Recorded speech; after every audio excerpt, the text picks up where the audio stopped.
One of the greatest joys when I think of the joys in my life, the experiences that I've had, craziest and beyond my wildest imagination, was associated with this right here. And you probably recognize that this is the seal of the President of the United States of America. And it's a very grand looking piece of paper, gold embossed, gold ribbons, and inside it is an invitation to come have breakfast with President Obama. Wow, absolutely colossal, absolutely amazing. In order for that to happen, I had to go to Washington. I had to stay overnight in a specific hotel. And then in the morning, I had to go through a procedure more complicated and with greater security than going through an airport. Along with having to take this, I had to take my passport. There was a list of things I wasn't allowed to take in with me, including a camera. Very, very specific, as well as being searched and as well as having anything I took with me, including my sporran, searched by the Secret Service. The president himself was in a motorcade 20 vehicles long, including the outriding police officers and their motorbikes and the other cars and his own heavily armoured limousine himself. I had to be in my seat 2 hours before he arrived. There were so many complicating factors.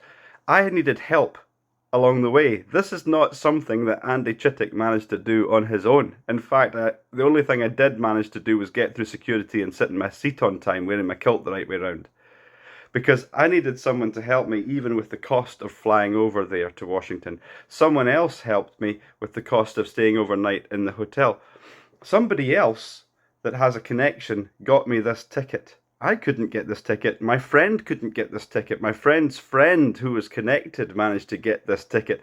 There were so many hoops that I had to go through that were all beyond me for one time with breakfast with the president. And let me tell you, this was not an intimate experience in the Oval Office. No, this was in a hotel with 3,000 people in the same room. So do you think that he knew me by name after going through all I had to go through to get there? Well, absolutely not. Does that diminish the joy that I've experienced from having that amazing moment and all that went with it?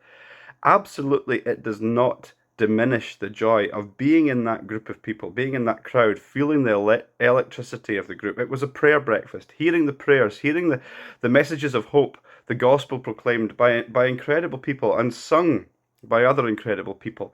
And it really puts me in mind as we come up towards Easter, not quite there yet, but as we come up towards this season of Easter, it reminds me of the words that the writer of Hebrews wrote to his Jewish audience at the time, and he said this: "Therefore, since we are surrounded by such a great crowd of witnesses to life of faith, let us strip off every weight that slows us down, especially the sin that so easily traps us up. Let us run with endurance the race that God has set before us. We do this by keeping our eyes on Jesus, the champion, who initiates and perfects our faith.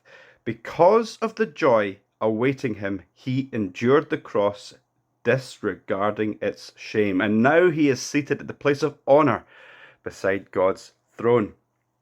And it's really this bit here that really leaps out at me personally. Because of the joy awaiting him. Easter is an invitation not unlike this. But it's an invitation that pressure is off of us. We don't have to go through security checks, metal detectors, times, places, passports, invitations. The work has already been done. The invitation was already made with all the power that was needed on our behalf through Christ on the cross. The joy awaited me in Washington, and I had a most amazing experience. This passage said the joy awaited Jesus, that he disregarded the beatings, the whippings, his beard being pulled, being spat at, being despised by his own people and by the Romans. He endured his disrespect as a holy man, as a rabbi, as the Son of God. He even endured his own Father, his eternal conjoined Father, turning away and removing his presence for him. Why? for the joy set before him, an invitation to me, an invitation to you.